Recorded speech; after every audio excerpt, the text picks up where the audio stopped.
There's an episode of This American Life that I love where a father describes the first time a 4-year-old daughter asked him about the meaning of Christmas. The father told his daughter that it was the birthday of a person named Jesus, and she wanted to know everything about that person. So he bought a children's Bible that they could read together, and she loved it. And as they read about Jesus, his daughter asked, "What does the word teaching mean?"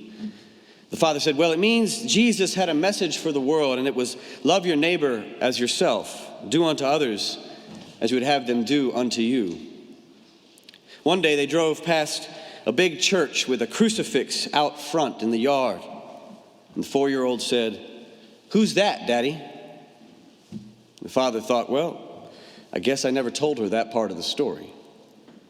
So he said, "That's Jesus. I forgot to tell you the end of the story.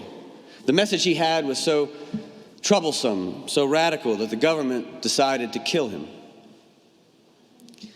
About a month later, his daughter was out of school for the Martin Luther King Jr. holiday, and the father was reading the newspaper, which had a huge image of Martin Luther King Jr. on the back, and his daughter asked, "Who's that?" The father said, "That's Martin Luther King Jr.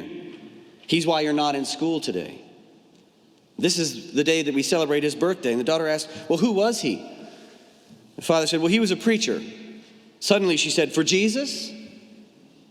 "Well, yes," the father said, but he had a message too. And the father struggled to form his words, knowing that this was the first time his daughter would ever hear this message. And he said, his message was that you should treat everybody the same, no matter what they look like. His 4-year-old daughter thought about that for a minute, and then she said, "Well, that's what Jesus said." The father replied, "Well, I never thought about it exactly like that, but yeah, it is Jesus' message." The 4-year-old thought for a minute. She looked up at her father and said, "Daddy, did they kill him too?" I tried to find a text to preach on MLK Sunday that was written by somebody who wasn't arrested, imprisoned, or assassinated. So I chose something from the letters of Paul. Oh, wait, that's right. They killed him too. Did you know the only book in the New Testament that was not written by or about someone who was executed by the Roman Empire is the book of Revelation, which John wrote while he was living in exile? Have you ever stopped to wonder what in God's creation would possess people in first-century cities like Corinth to join a radical movement founded by Jewish teachers who were arrested and imprisoned and murdered by the Romans? Everyone knew it was a dangerous decision, fraught with peril, incredibly risky, possibly deadly, right? Many would-be converts would lose their family and friends long before they lost their lives. Why would anybody willingly sign up for that? There had to be something extremely powerful and compelling to risk family and friends, life and limb, to become a part of this movement. It had to be something more powerful than our deeply ingrained human need for self-preservation and our strong biological connections with our families of origin. It had to be something more powerful than pain, more powerful than loss, more powerful than fear, more powerful than death. And there's only one thing. It's more powerful than pain and loss, fear, and death. And that's love. Love for all of our fellow human beings. Love that transcends money, power, security, family, or anything else in all of creation. An expansive, compelling love. We all know that Paul has been misquoted and manipulated and distorted and misused in service of evil to justify slavery, segregation, the subordination of women, the oppression of LGBTQ people, war and violence, and blind obedience to the empire.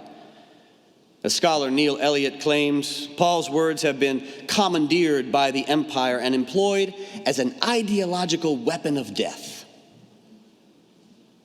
I've had days where I've heard Paul's words so distorted I wanted to take his letters and throw them into the fire and watch them burn.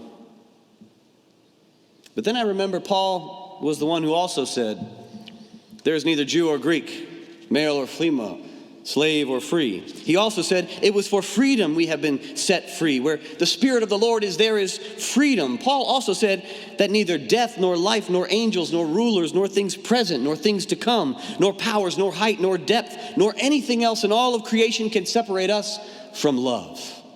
That's Paul too. Throughout history, people have called John the apostle of love, but John's gospel only has the word agape 7 times. And while there's 18 appearances of the word in John's first epistle, Paul used the word love or agape 75 times. Far more than any other New Testament writer, and more than all the gospels combined and put together.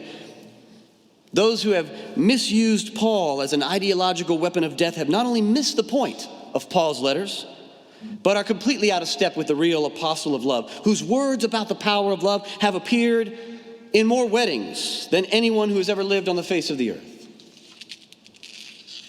And there's an important reason for us at Myers Park Baptist to wrestle with these words of Paul. And that's because our church covenant is based in Paul's words. Our covenant, the most sacred thing we have as a community of faith, which is a testament to our commitment to each other and to God, our relationship, the way we live together. And as we move toward our 80th anniversary as a church, it's important that we recommit ourselves to that covenant. And as it turns out, words that appear there, grace, freedom, new creatures, new creation, reconciliation, the words that appear in our covenant have their origin in the letters of Paul. Especially this passage today, 2 Corinthians 5. So if we want to understand the vows that we've made to each other and the community that we're striving to be together, we need to regularly return to these words from Paul's letter. Carolyn Gear was the chair of the covenant committee that was formed in the spring of 1978. And she told me that she accepted the position of the covenant committee chair quite reluctantly, knowing that it would be a contentious committee. And so she made chocolate chip cookies for their first meeting together, trying to get things off to a good start.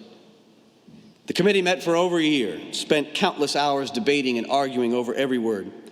Carolyn said they began by reading John Bunyan's Pilgrim's Progress, which is where the term journey of faith comes from that begins our covenant. But she also said that they studied many of the covenants in the Bible and that everyone was particularly inspired by the language they found in 2 Corinthians 5. I wonder what Carolyn and her committee members saw in Paul's words to the Corinthians that was so captivating, so energizing and inspiring and animating. Perhaps it was the fresh vision we find there of who we're called to be, how we're called to live, what we're called to do. A vision that somehow had the power and the magnetism to compel Romans and Greeks and Jews living in one of the largest cities in the Roman Empire to join a movement started by an itinerant Galilean who was arrested and crucified for blasphemy and treason. Paul wasn't offering the people of Corinth a new worldview only, or a new religion by itself, or even new morals and rituals to live by, or even a new spirituality for that matter. He was inviting the Corinthians into a radically new way of life, a completely different kind of society than the one they lived in at the time. Paul said, "For the love of Christ urges us on."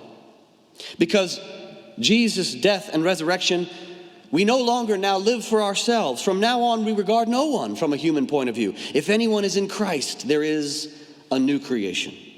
Everything old has passed away. Everything has become new. Notice he didn't say our minds, our hearts, our souls have become new. He didn't say our faith, our spirituality, our religion has become new. He said everything. He didn't say our individual, private, and family lives have become new only. He said everything. Everything has become new. Beginning first and foremost with how we see people, how we look at each other. We no longer regard anyone from a human point of view. We view everyone as a new creation. Why does this matter? Why did it matter then? Because Corinth was a Roman colony that was rebuilt by Julius Caesar into one of the largest cities in all of Greece, and inhabited, as most Roman colonies were, by veterans of Caesar's army and the formerly enslaved from Rome and urban commoners from different ethnicities and religions. The colonists and their descendants from Rome were considered citizens. But the Greeks and the Jews living there were treated as resident aliens with no rights and were not allowed to hold any public office or vote in any election. It was a hierarchical caste system of Roman colonization that endowed Roman citizens with rights and power and disenfranchised everybody else. So when Paul said, we regard no one from a human point of view, he was saying, we no longer regard Romans as better or more powerful or superior or citizens with rights and power granted justly to them by the state. And we no longer regard Greeks and Jews as lesser or weaker or inferior aliens with no rights or power. And that was a dangerous and radical thing to proclaim in the first century. Paul was speaking treason to the established order of Roman society, speaking it fluently and without fear. And if Paul's brazenness was not compelling enough, the new creation he was describing offered people on the bottom rung of the social ladder who were living in Corinth with their backs against the wall, without any rights or power, an extraordinary invitation to come together as one body, in spite of their differences, to create an entirely new community. Every MLK weekend we hear stories about Dr. King and his legacy of love, and sometimes they even play us some of the speeches, including themes of peace and freedom and justice. And we especially hear that word reconciliation every year. That word that actually appears first in 2 Corinthians 5 and in our covenant.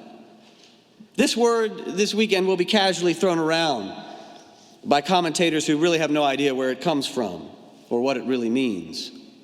Some will even use it to espouse cheap forms of racial harmony that require no sacrifice, work, or responsibility.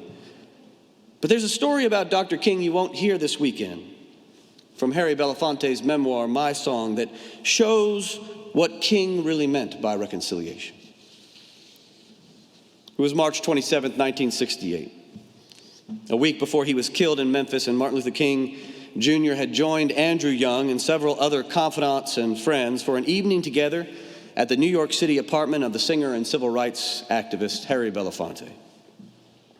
Earlier that day, King had met with the poet and activist Amari Baraka in Newark. Newark was a city still reeling from deadly riots the previous summer. It was a city King feared that was poised to erupt all over again. And at the time, King was working to organize the Poor People's Campaign, what was to be a multiracial march, an occupation of Washington, D.C., a mass demonstration meant to press the American people into a serious confrontation with economic injustice and the reality of material poverty. That evening in New York, Belafonte writes, King was in a surly mood. He confided in Belafonte and others that his meeting in Newark with Baraka had affected him deeply. The suffocating conditions there and the increasing willingness of the city's youth to embrace violent resistance tactics were once again testing King's long-haul strategy of nonviolent change. I wholly embrace everything they feel, King said of the militant contingent in Newark. He said, I have more in common with these young people than anybody else in this movement. I feel their rage. I feel their pain, their frustration. It's the system that's the problem, King said, and it's choking the breath out of their lives. As Belafonte recalls, Andrew Young, the future U.S. Congressman and ambassador of the United States, unwittingly intensified King's anger when he said, I don't know, Martin. It's not the entire system, is it? No, it's only part of the system. And I think we can fix that part of the system that's broken. But King was having none of it. I don't need to hear from you, Andy, he clapped back. You're a capitalist and I'm not, King said. The trouble is we live in a failed system. A system that does not permit an even flow of economic resources, where a small privileged few are rich beyond conscience, and everyone else is doomed to be poor. That's the way the system works, King said. And since we know the system will not change the rules, we're going to have to change the system. Cosmetic alterations won't do, King said. We're going to have to change the whole system. Similarly, Paul also claimed, if we are new creations, we will be engaged in this ministry of changing the system. See, we've watered down the concept of reconciliation to the point where it's lost its meaning. The dictionary even states that reconciliation is the restoration of friendly relations. But that's not what Paul meant. There were no friendly relationships between Romans, Greeks, and Jews. There was nothing to go back to, nothing to restore. The Greek word for reconciliation doesn't mean friendly relations restored. Katalasso in Greek means to change. Paul said, if anyone is in Christ, there's a new creation, which means everything has changed. The old has passed away, the new has come. Reconciliation means everything must change. Reconciliation is the work we do that makes all things new. It's not about being nice or copacetic in our relationships. It's about working together to create a new community where no one is regarded from a human point of view, a beloved community. Reconciliation is the name for the work we do to create beloved community. Just like Paul, Dr. King's words have been misquoted and manipulated and distorted and misused to justify cheap grace and colorblind racism, to glorify America, to fetishize nonviolence, to support one singular political party, to seduce us into a shallow and sentimental concept of love. But that's not the real King. Every time he talked about reconciliation, King envisioned a beloved community. He said the aftermath of violence is bitterness and chaos, but the aftermath of love is reconciliation and the creation of beloved community. He said the end is reconciliation, the end is redemption, the end is the creation of the beloved community. What Jesus, Paul, and King all strived to eliminate was any distinction between superior and inferior human beings, because all of our problems boil down to that. It was the invention of superior and inferior that was necessary for slavery and colonization, the theft of lands in America, genocide, all manner of evils in human history begin with that point. So we have to eliminate this distinction between superior and inferior people, seeing from a human point of view, so that we can become new creations who live together in a beloved community. And the ministry of reconciliation is the activity that we engage in that tears down all the lies and the hierarchies that elevate some people over others and put other people down. Of course, we all know speaking out against the hierarchy of human beings is the kind of thing that can get you crucified. So what in God's creation would possess people living in the first century to accept Paul's invitation to be ministers of change, ministers of reconciliation? I guess it's the same thing that possessed a former Pharisee who was hunting Christians to become an apostle to the Gentiles. And I guess it's the same thing that would possess someone living in first century Corinth to join a radical movement that was founded by two Jewish teachers who were arrested, imprisoned, and murdered by the state. And I guess it's the same thing that would possess people to join a radical movement that was led by a black man who was shot to death on a hotel balcony in Memphis. It had to be something more powerful than our deeply ingrained need for self-preservation.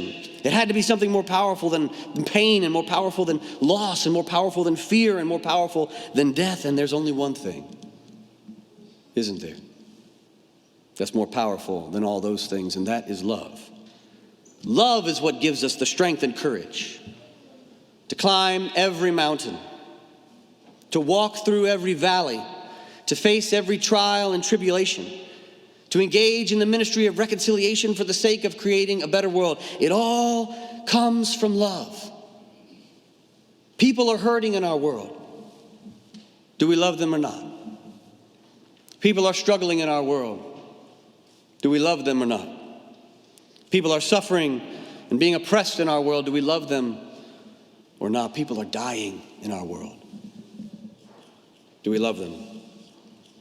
Paul said it's the love of God that urges us on, that keeps us going. It's never been at its base a passion for justice. That is first and foremost. But love first. And justice is what love looks like in public. It's never been equality that has driven us, first and foremost, but love first, and equality is the outflow of the activity of love. It all starts with love. Love for God and our fellow human beings, a love so powerful that it would possess us with the courage to join this dangerous movement, to be ministers of reconciliation, ministers of change, who embody the new creation and build beloved community in a world that is bent on violence and destruction. And this is also what our covenant calls us to be. So friends, for the love of God, keep on loving. For the love of God, keep on going. For the love of God, keep pressing on. For the love of God, keep pushing. For the love of God, keep working. For the love of God, keep singing. For the love of God, keep dancing. For the love of God, keep marching. For the love of God, keep fighting. For the love of God, keep caring. For the love of God, keep teaching. For the love of God, keep speaking. For the love of God, keep rolling. For the love of God, keep praying. For the love of God, keep playing. For the love of God, keep aiming to create a world where no one is regarded from a human point of view. For the love of God, keep going, because we need you. We need all of you, everyone working together as ministers of reconciliation, striving to make everything new, striving to build a beloved community in this world. Because that is what Jesus and Paul and Dr. King called us to do. And is the only thing that can change the system. So, beloved, for the love of God, live on. Amen.